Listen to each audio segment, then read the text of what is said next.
ఈరోజు రాజన్న సిరిసిల్ల జిల్లా బోయినపల్లి మండల కేంద్రంలో సిఐటియు పక్షాన భవన నిర్మాణ కార్మికుల ఆధ్వర్యం లోపట ఇలా పోస్టర్ ఆవిష్కరణ చేయడం జరిగింది.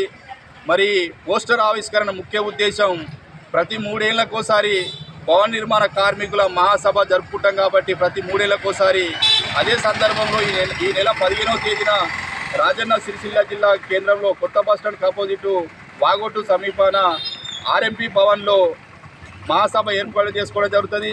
మరి మహాసభ రాబోయే రోజుల్లో ఈ భవన నిర్మాణ కార్మికులు ఎదుర్కొంటున్న సమస్యలపై ప్రభుత్వంతో పోరాటం చేయడానికి ఈ మహాసభలు తోడ్పాటును అందిస్తుంది. కాబట్టి మరి మధ్యకాలంలో చూసుకుంటే కార్మిక సంఘాల పోరాట ఫలితంగానే ఇలా భవన నిర్మాణ కార్మికులకు సాధారణ డెత్ 1,30,000 ఉన్నది 2 లక్షలకు పెంచుకోవడం జరిగింది.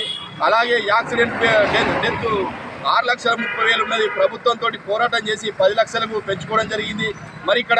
మరి ఇలా ప్రభుత్వం ఈ లేబర్ వెల్ఫేర్ సంక్షేమ బోర్డు ఏదైతే ఉందో మరి ఇప్పటిదాకా ప్రభుత్వ ఆధీనంలో నడుస్తున్నటువంటి లేబర్ వెల్ఫేర్ సంక్షేమ బోర్డు మరి ఇప్పటికే ప్రైవేట్ ఇన్సూరెన్స్ కంపెనీలకు పోవడం వల్ల దీనివల్ల పెద్ద ఎత్తున భవన నిర్మాణ కార్మికులు నష్టపోయే ప్రమాదం ఉంటుంది. కాబట్టి ఎందుకంటే భవన నిర్మాణ కార్మికులు లేబర్ కార్డు ఉన్న ప్రతి ఒక్కరికి ఏదైనా చిన్న తప్పులు ఉంటే ప్రభుత్వ ఆధీనం లోపల పెద్దన్న పాత్రలో మనకి ఏదైనా పొరపాటు ఉన్నా సవరించే అవకాశం ప్రభుత్వం ఉంటుంది. కాబట్టి అదే ప్రైవేట్ చేతులకు పోతే మాత్రం అంతిమంగా భవన నిర్మాణ కార్మికులే నష్టపోతారు. కాబట్టి భవన నిర్మాణ కార్మికుడా మేలుకో, ఇప్పటికైనా మరి రాబోయే రోజుల్లో మరి భవన నిర్మాణ కార్మికులు గడ్డు పరిస్థితులు ఎదుర్కొనే పరిస్థితి ఉంది. కాబట్టి మరి ఈ ఇన్సూరెన్స్ అనేది ప్రైవేట్ చేతులకు పోతే మాత్రం రాబోయే రోజుల్లో మాత్రం తీవ్రంగా నష్టపోయి భవన నిర్మాణ కార్మికులే. కాబట్టి ఆ దిశగా రాబోయే రోజుల్లో కూడా ఈ లేబర్ వెల్ఫేర్ సంక్షేమ బోర్డు ప్రభుత్వ ఆధీనం నడిచే విధంగా పోరాటాలు చేసే అవసరం ఎంతైనా ఉంది. కాబట్టి ఆ పోరాటాల వేదిక గురించే ఇప్పుడు మహాసభలు జరుపుకోవడం జరుగుతుంది. కాబట్టి ఆ మహాసభలను ఉద్దేశించి